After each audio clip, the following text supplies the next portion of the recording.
Well, we are coming up on December 21st. That's the date some say the Mayans predicted the world would end. That's just about 3 weeks away now. But in the meantime, ABC 7 News reporter Jonathan Bloom talked with the NASA scientist who's been answering countless letters about the end of the world rumors.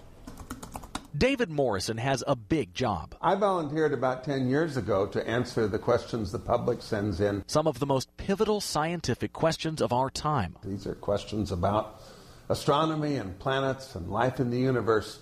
And that went along fine until about 4 years ago when suddenly I started getting these questions about the end of the world.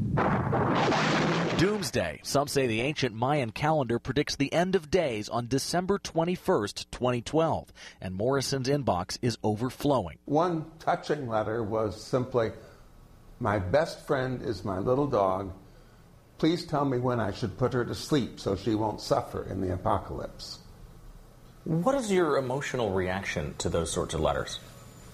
I'm disturbed by letters from kids who are afraid.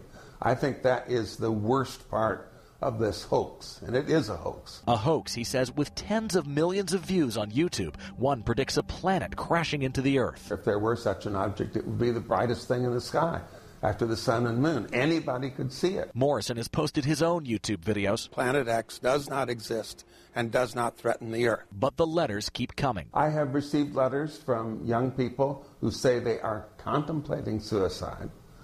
I've received a few from mothers who say they're planning to kill their children themselves. He answers all of them, but it takes a toll. And when he wakes up on December 22nd, Morrison says he'll hand over the job of answering questions to somebody else. I've become sort of obsessed with Doomsday 2012, and I'd be glad to drop it. Now, Morrison is a scientist, not a historian, but he's done some reading and says the same ancient Mayans who created that calendar also prophesized some events to happen 300 to 500 years from now, meaning even they didn't think the world was coming to an end.